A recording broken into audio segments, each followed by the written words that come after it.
नमस्कार.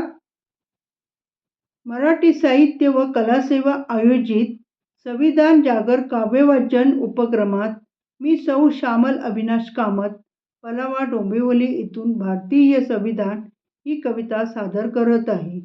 माझ्या कवितेचे शीर्षक आहे स्त्री पुरुष एक समान.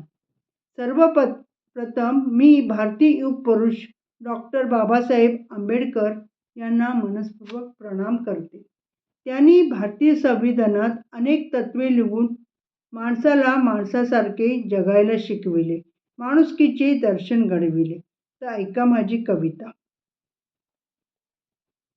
डॉक्टर बाबासाहेब आंबेडकरांनी लिहिले होते संविधान छान. स्त्री पुरुष आहेत एक समान, पण कोणीही ठेवले नाही त्याचे भान. शहरात सर्वत्र पसरला आहे सगळीकडे खूप भ्रष्टाचार. खेडेपाडीतील लोकांना नाही कळले अजूनही भारतीय संविधानाचे विचार. रूढी परंपरा रीतिरिवाज यांचा देशबांधवांनी चढविला गणवेश. खेडेपाड्यात आजही दिसतो मागासलेला माझा भारत देश. चला सगळेजण आपण मिळून खेड्यापाड्यामध्ये संविधानाचे विचार पसरूया.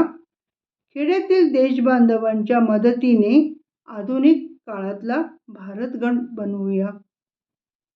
सर्व जगामध्ये आहे भारतीय संविधान महान. देशबांधवांना नेहमीच वाटतो डॉक्टर बाबासाहेब यांचा अभिमान. धन्यवाद.